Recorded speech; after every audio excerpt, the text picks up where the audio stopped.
dari tim Onyx, tim kesayangan kita juga dari Indonesia, karena sekarang mereka ada di match point, tinggal satu langkah lagi untuk masuk ke babak semifinal dan bertemu dengan Fireflux nantinya. Yap. Ini tadi ada yang baru baru komen lagi, Nevin. Apa? Jam segini gue baru ketemu ofisialnya, kata ya ampun dari tadi bang kemana aja bang, udah masuk bang, masuk duduk sama yang lain bangnya, duduk sama yang lain bang, yang rapi, helm sama sendal dibawa ya, jangan sampai ketukar, jangan sampai diambil orang. Tapi sekarang Keyboy first pick, first blood, first pick lagi. Maaf jam 2, maaf teman-teman, maaf jam 2. Makin malam makin lucu Pak Bulung. Oke.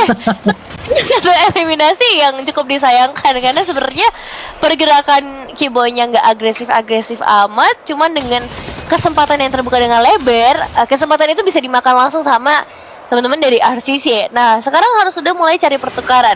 Meskipun iya Romerian tumbang, tapi dengan satu eliminasi goldnya bakal sedikit tertinggal, dan begitu juga untuk fungsi rotasi yang cukup berbeda dibandingkan dari seorang Kupi yang terlihat lebih bebas sejauh ini. Udah pada diem ya di kolom komen ya. Udah, kita lupakan, tidak ada kejadian beberapa detik yang lalu. Oke, teman-teman, lupakan. Gak ada.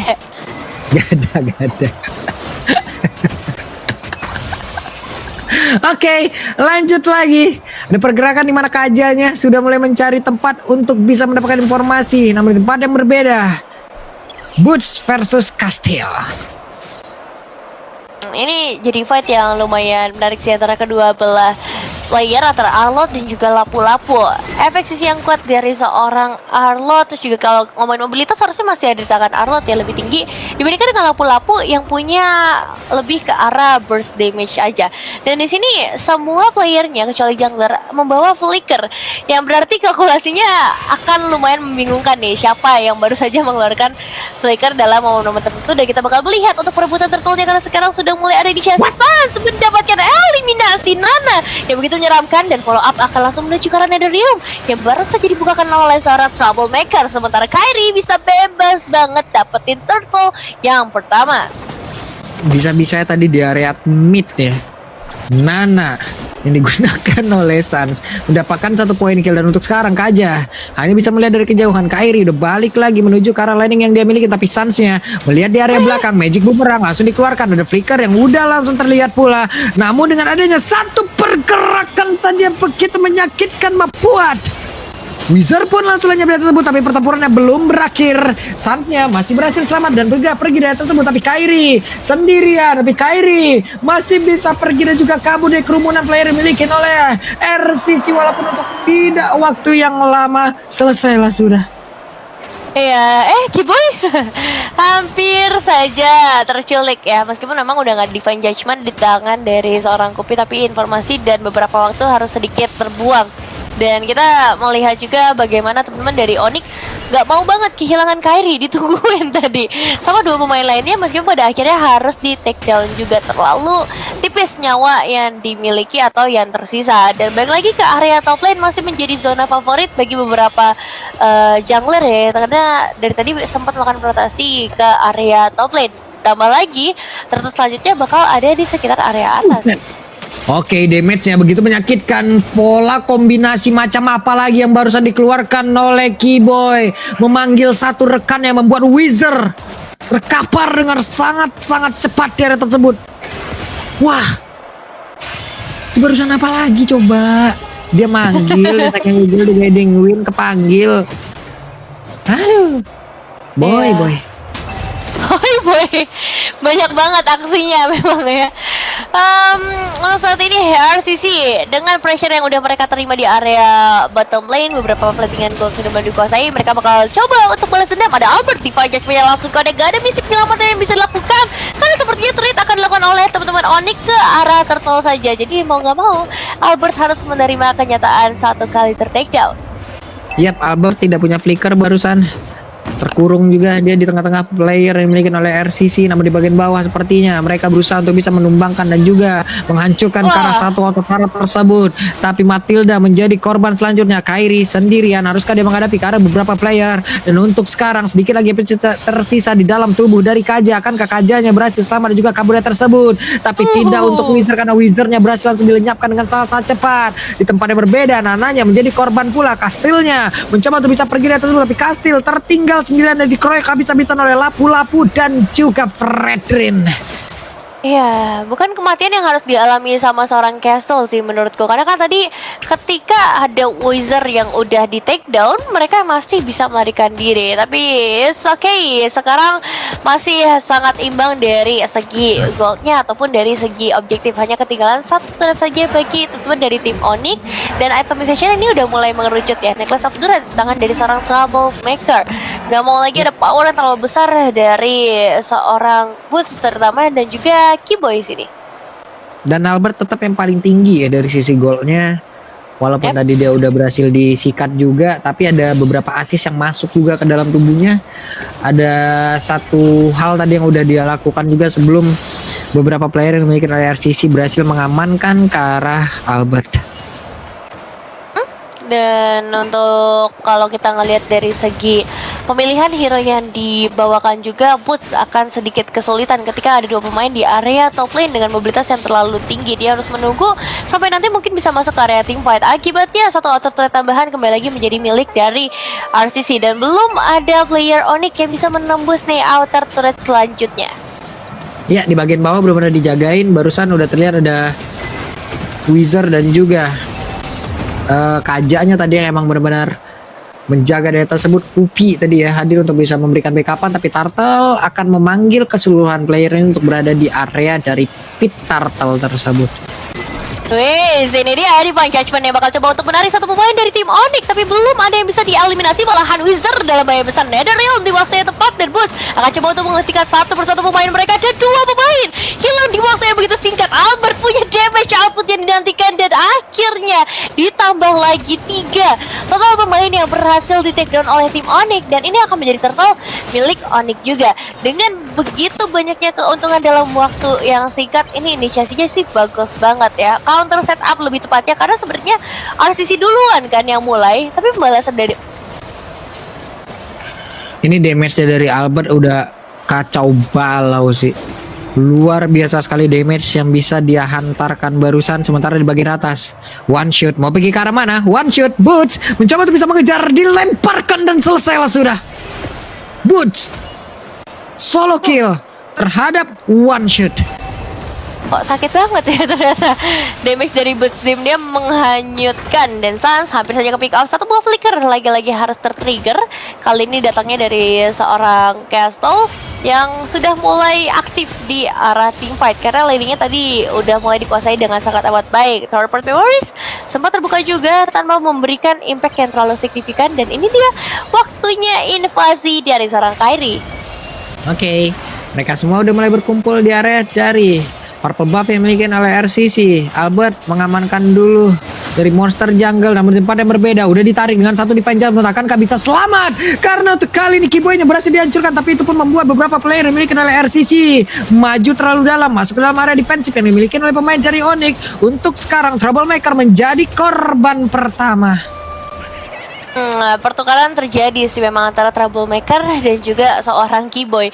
Cuman tetap tidak berubah, susah banget buat nembus pertahanan dari RCC. Mereka punya team fight yang solid banget dengan adanya Netherrealm, dan untuk nge-trigger Netherrealm ini bukan jadi hal yang mudah buat Onyx sendiri ya. Lo lihat itemization lagi nih, balik lagi ke arah itemnya. Sans sudah punya power yang diharapkan karena udah ada Lightning Tranchan. Tinggal penetrasi mungkin, mengingat para pemain dari RCC udah mulai menuju ke arah item-item defensif, terutama untuk magical defensif. Ini dari marksman-nya coba lihat tuh. Albert sekarang udah punya satu Legion Sword lagi. Mau dibikin ke arah mana lagi nih item nih? Malfic Roar, gas, ayo kurang apa lagi tuh? Makin ngeri tahu ntar damage-nya. Iya, apalagi posisinya jujur ya dari Albert nih Bagus banget, jarang kesentuh, cuma satu kali ke pick off aja di game kali ini, itu pun karena ganking yang dilakukan oleh teman-teman dari RCC. Dan clean dengan range yang nggak terlalu jauh tapi lumayan jarang disentuh, menandakan Albert punya posisi yang nggak bisa terbaca sama teman-teman dari RCC yang akhirnya membuat mereka mendapatkan Lord yang pertama. Ini ada satu pertukaran yang udah dilakukan ya. Lord tadi dibiarkan begitu saja, tapi dia berusaha untuk bisa mendapatkan ke arah satu inner turret. Walaupun bisa dibilang ini cukup rugi juga.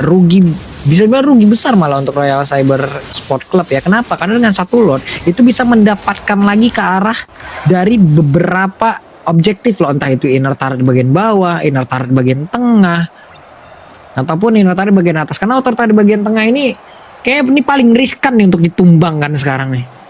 Iya, soalnya dipepet terus nih dari tadi. Dan seperti kata Pak Pulung, Malefic Roar udah ada di tangan dari seorang Albert. Waktu yang lumayan ditunggu-tunggu nih dari tadi. Wave ini di bagian bottom lane harus mulai dijaga, karena seperti yang dilakukan oleh seorang one shot ini lumayan meresahkan dari tadi, membuat ada kemungkinan base trade bisa saja dihancurkan kalau Onyx gak aware akan hal tersebut. Dan Lordnya akan dipaksa masuk juga inner turret supaya menyeimbangkan kondisi mereka berdua.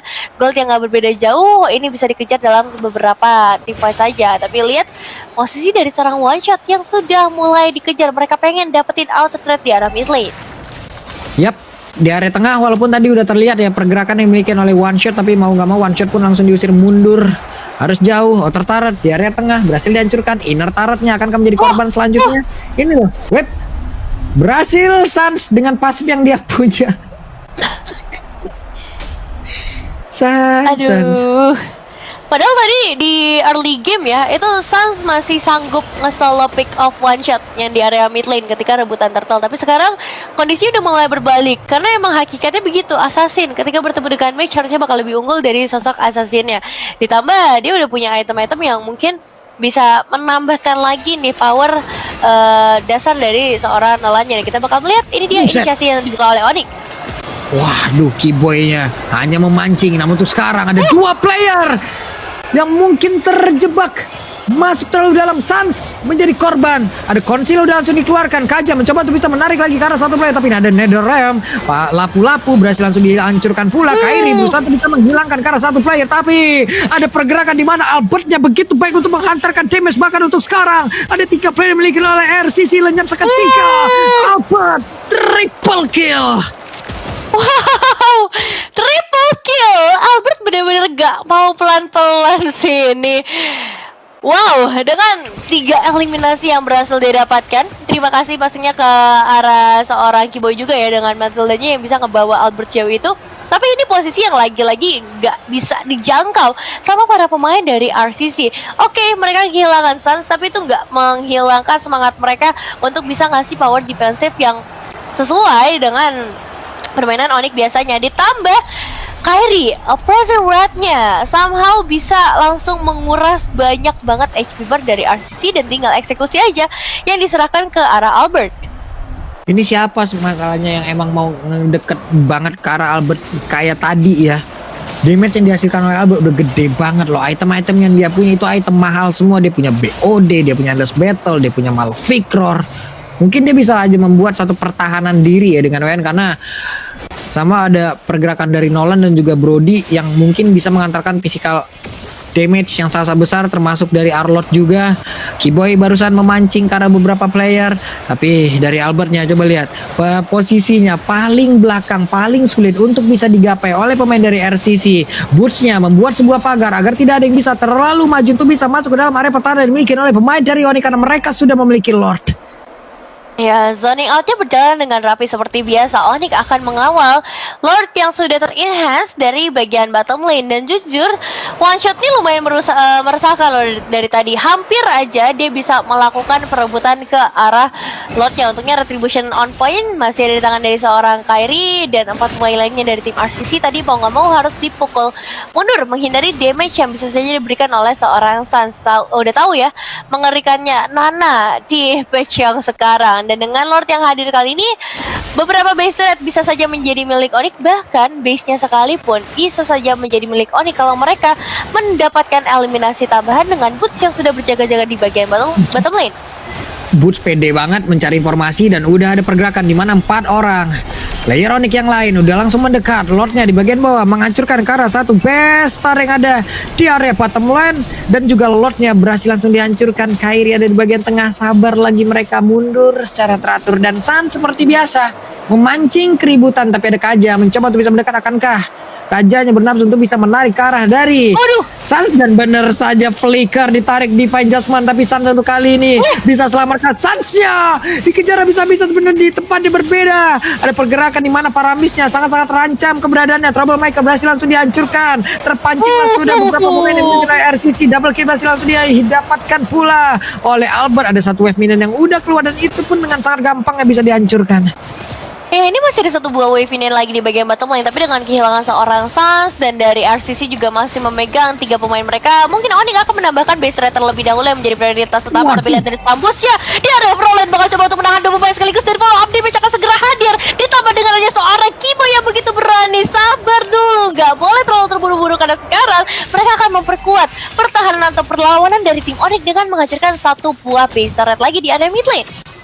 Oke. Dan ini waktunya untuk RCC mungkin sepertinya mereka ingin bangkit ya, karena barusan percobaan pertahanan yang mereka milikin berhasil untuk sekarang. Tapi kita tidak tahu seperti apa lagi nanti daya dobrak yang dipersiapkan oleh pemain dari Onyx untuk menghancurkan base utama yang dimiliki oleh RCC.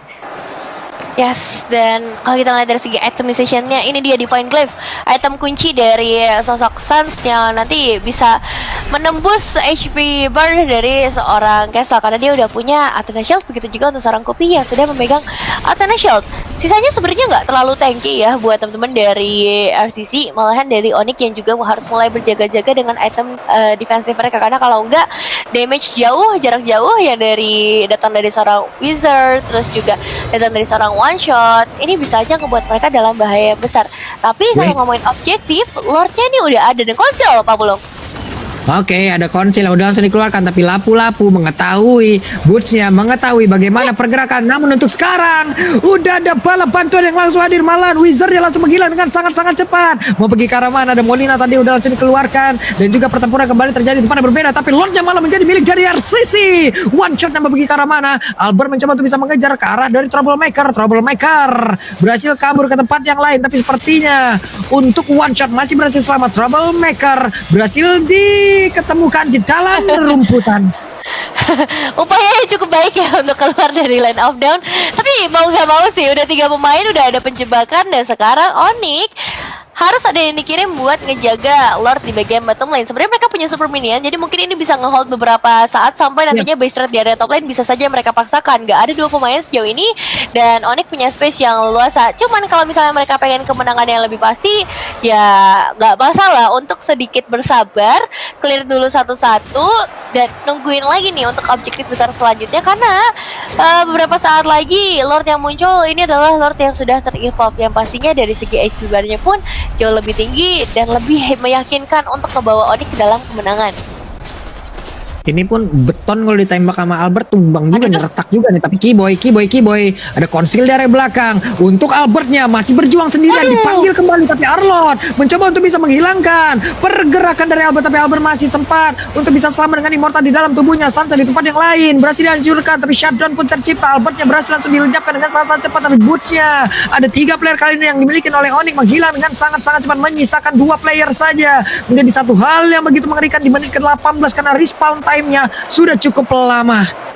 Wah, ini damage dealernya udah nggak ada ya bisa dibilang. Meskipun Kairi punya power yang besar dari segi output damage, tapi bakal jadi bahaya karena RCC masih ngebawa 5 pemain mereka, dan Wave akan segera mendekat kali ini. Masih butuh 19 detik lagi sampai Sans kembali ke dalam line of down, dan sekarang waktunya Kairi bersama Kiboy melakukan full defensive Apollo. Oke, akankah mereka berhasil untuk bisa menghilangkan lagi karena satu wave minion tersebut menunggu kehadiran rekan-rekannya, tapi Kiboy berhasil langsung dihancurkan. Terlihat masih menyisakan 1 katapult, dan mereka menyamakan kedudukan.